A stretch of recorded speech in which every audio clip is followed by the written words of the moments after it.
Okay, the other thing that I get passionate about is alternate ways of thinking about computing. I didn't know that either Fred or Matt were going to talk about the game connection that they made, but we'll talk a little bit about reading right quick, viewing computational logic as a board game. How many people have used rules engines?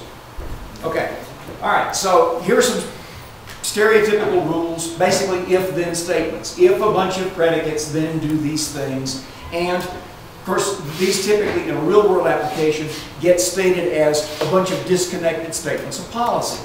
All right, so in the naive case, if you just took that stuff and tried to turn that directly into code and wrote it as if-then statements in your programming, for some particular case of the values of these predicates, you would find that you would be doing a lot of redundant work and a lot of operations in order to get anything done.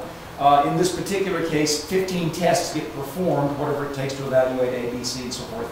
8 nots, 9 ands. So there's a lot of redundancy going on. No self-respecting programmer would work that way since the day of steam-powered computers, because we've always been taught you should optimize and you should tweak things. And so, you know, we would write it as some sort of a nested tree so we don't do any more redundant work than necessary.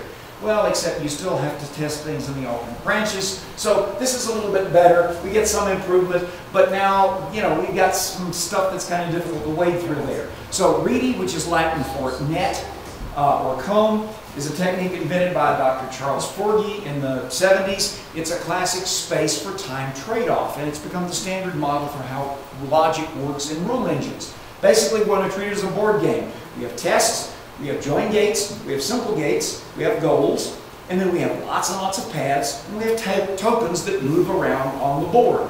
So, if you have a test here, you're going to end up with a token going out one path or the other. When you get 2 tokens in a join gate, you fire a token out every outgoing line. If you only have 1 token in here or no tokens, you're stalled. If you have a token in a simple gate, then you put a token on every outgoing line. If you get a token in an action gate, then you do something. Keep moving until no moves are possible. So here's a reading network from the sample rules that we had on the screen a minute ago. For example, here's the representation of if A and B and C then do P.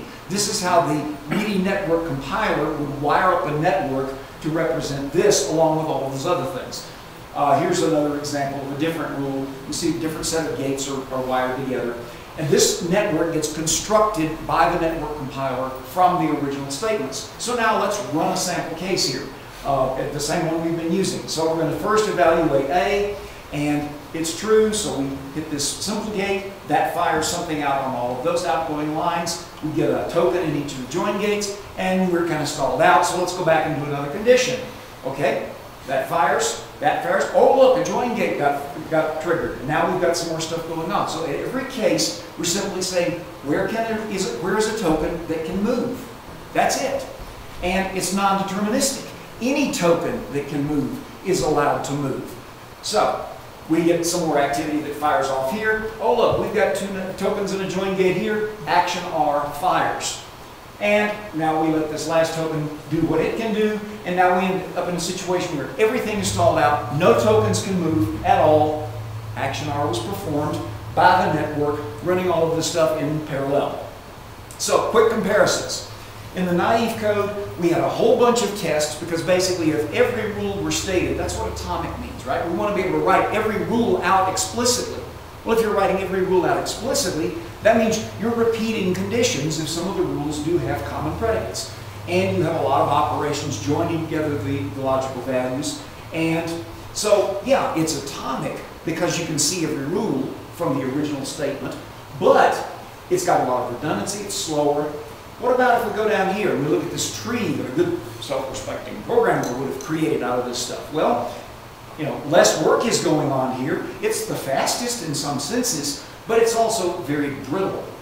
It's very easy for a small mistake to mess the whole thing up. It's very complicated. You can't really read it.